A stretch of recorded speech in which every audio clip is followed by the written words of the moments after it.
Hello दोस्तों, welcome है आपका हमारे यूट्यूब चैनल में। पेंशनर्स, फैमिली पेंशनर्स और कर्मचारियों के लिए मैं कई सारे बड़े अपडेट्स देने वाला हूं, जैसा कि सामने आप अपनी स्क्रीन पर देख सक रहे हैं। ऐसे बहुत सारे अपडेट्स हैं जो वित्त मंत्रालय के विभाग की तरफ से लोकसभा में कई सारे क्वेश्चंस पूछे गए थे, जिसमें ओल्ड पेंशन स्कीम, आपका OROP, आपका फिक्स्ड मेडिकल अलाउंसेस, 18 माह का DA/DR के एरियर्स और भी कई सारे अपडेट्स इस वीडियो में दूंगा, जिसमें जुलाई 2023 के कई सारे अपडेट्स होंगे। अगस्त में भी जो आपकी सैलरी पेंशन आपके खातों में आएगी, उस पर भी कई सारे बड़े अपडेट्स मैं इस वीडियो के जरिए आपको देने वाला हूं। इसलिए इस वीडियो को थोड़ा ध्यान से देखिएगा। ये वीडियो थोड़ा सा लॉन्ग हो सकता है, लेकिन कई सारे बड़े अपडेट्स आपको इसमें देखने को मिलेंगे। वीडियो को ध्यान से देखने के साथ साथ आपको एक काम और करना है। आपसे मैं एक अपील करना चाहता हूँ, आप हमारे वीडियो को कंटिन्यू देखते तो है ही, इसलिए वीडियो को सब्सक्राइब भी कर लीजिए। सब्सक्राइब करने के बाद आपको एक काम और करना है कि आपको जो घंटी की निशान है, यानी कि बेल आइकन है, उसको प्रेस कर देना है सब्सक्राइब करने के बाद। तभी आपके पास हमारी वीडियोस की जो लेटेस्ट अपडेट्स होंगे, यानी कि हम वीडियो जैसे ही अपलोड करेंगे आप तक तुरंत पहुंच जाएगा और वो करंटली जो न्यूज़ होगी वो आप तक पहुंचेगी। अदरवाइज कई बार ये होता है कि हम वीडियो आज अपलोड करते हैं, अपने चैनल को सब्सक्राइब नहीं कर रखा होता है, या फिर सब्सक्राइब तो कर रखा होता है, बेल आइकन को यानी घंटी के निशान को प्रेस नहीं कर रखा होता है, जिसके चलते सपोज मैं आज अगर कोई वीडियो अपलोड करता हूं तो आपको 4 दिन बाद दिखता है, तो आप लोग बोलते हैं कि ये वीडियो पुराना हो चुका है। बेसिकली वीडियो पुराना नहीं होता है, आपने घंटे के निशान को प्रेस नहीं कर रखा होता है, जिसके चलते वो सारी चीजें अपडेट्स से ऑब्सोलेट हो जाती हैं और आप तक नहीं पहुंच पाती हैं। इसलिए आपको एक ध्यान रखना है कि चैनल को सब्सक्राइब करने के बाद बेल आइकन को प्रेस करना बिल्कुल मत भूलना।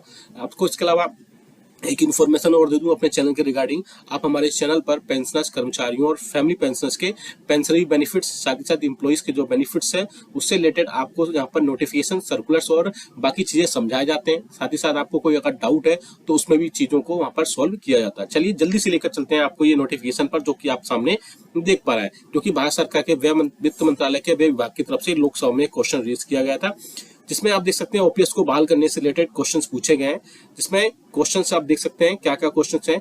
क्या वित्त मंत्री ये बताने की कृपा करेंगे क्या राष्ट्रीय पेंशन योजना से संबंधित मुद्दों का अध्ययन करने और इस संबंध में सुधारों का सुझाव देने के लिए वित्त सचिव श्री सोमनाथन की अध्यक्षता में एक समिति का गठन किया गया है?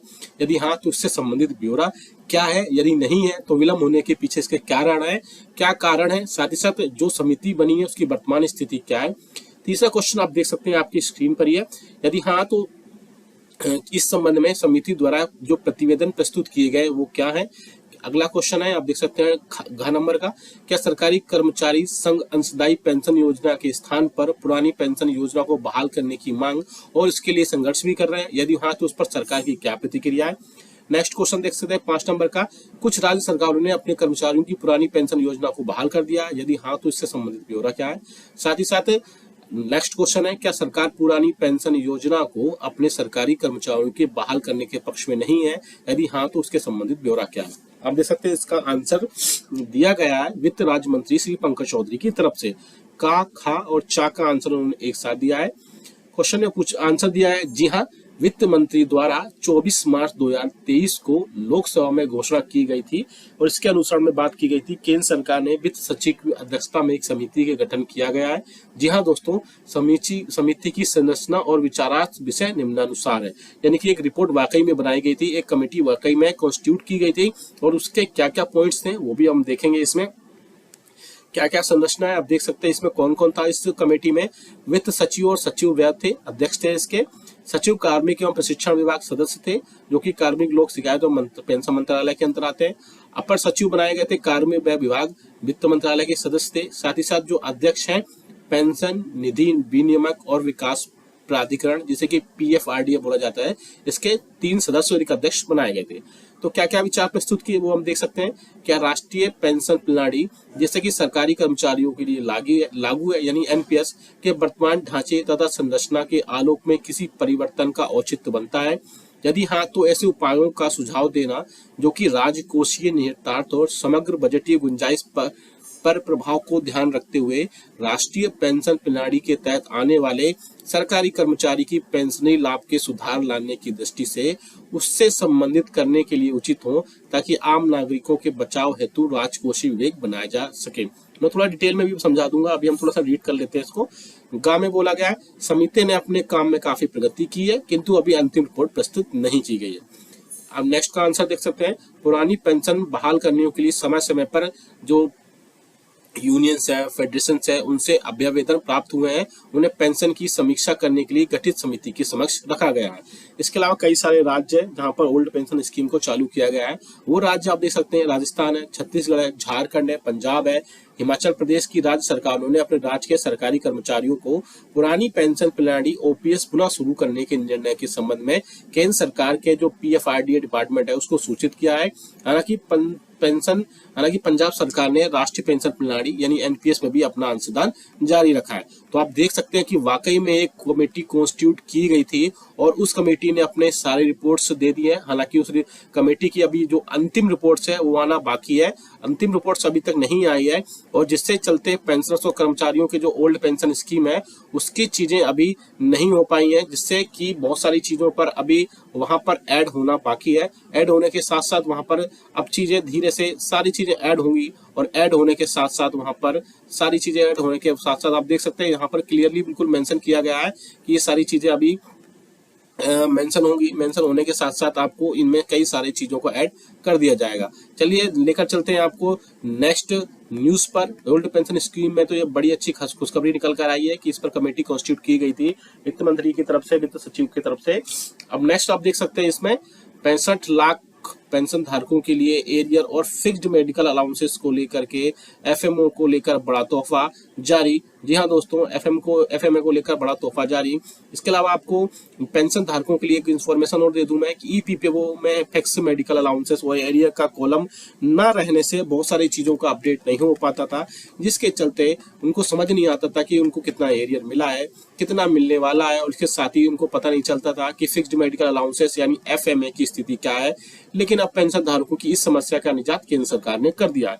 इस वीडियो में हम क्या क्या देखेंगे थोड़ा सा देख लेते हैं डिटेल कि पेंशन धारक, पहला पॉइंट होगा कि पेंशन धारकों को अब नहीं होगी सुविधा, ईपीपीओ में आपको शामिल किया जाएगा, बैठक में क्या निर्णय लिया गया, किस तारीख तक सिस्टम में बदलाव करना है, और मैनुअल प्रक्रिया से आप ये सारी चीजें होंगी उससे निजात जल्द से जल्द मिलेगी। चलिए थोड़ा सा डिटेल में देखते हैं क्या है पूरी खबर और जानेंगे पूरी खबर में क्या क्या चीजें अपडेट्स होंगी। आप देख सकते हैं सामने एक मीटिंग हुई थी जिस मीटिंग में बैठक में सारी चीजें अपडेट हुई थी, और वित्त मंत्रालय के डिपार्टमेंट ऑफ एक्सपेंडिचर के अंतर्गत जो सीपीए और डिपार्टमेंट है उसके द्वारा 65 लाख पेंशन भोगियों के शानदार तोहफा जारी किया गया है। अब पेंशन भोगियों के ईपीपीओ में फिक्स मेडिकल अलाउंसेस यानी एफएमए और एरियर का कॉलम भी दिया जाएगा, जिससे कि क्या होगा कि पेंशन धारकों को उनके जो एरियर्स होंगे उसको देखने की सुविधा होगी और उनको कोई भी असुविधा यानी कि फैसिलिटीज होंगी उसमें ऐड होंगी। इसके माध्यम से पेंशन भोगी यानी पेंशनर्स हैं अपने फिक्स्ड मेडिकल अलाउंसेस और एरियर की जानकारी कुछ सेकंडों में प्राप्त कर सकते हैं।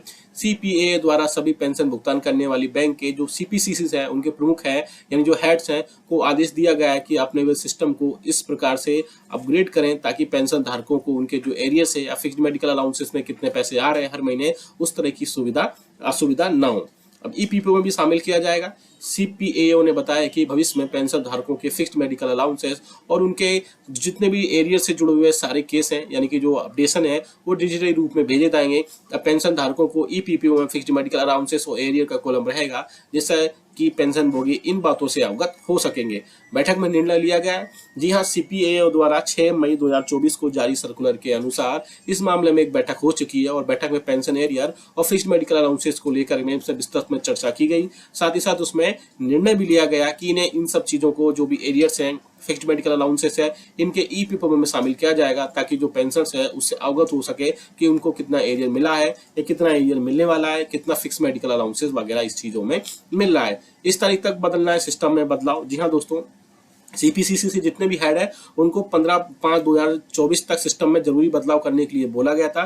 साथ ही साथ जितने भी पेंशन भुगतान करने वाली सीपीसीसी है उनको सिस्टम में जरूरी बदलाव करने के लिए बोला गया था और इसके सार्थक नतीजे मिलने के बाद फिक्स्ड मेडिकल अलाउंसेस और एरियर से जुड़े सभी केसों की प्रक्रिया डिजिटली रूप से पूरी होगी। ईपीपीओ में फिक्स मेडिकल अलाउंसेस और एरियर ये दोनों कॉलम शामिल होने के बाद पेंशन धारकों को किसी भी तरीके की समस्या नहीं आएगी। आगे आप देख सकते हैं मैनुअल प्रक्रिया से भी इसमें निजात मिलेगी।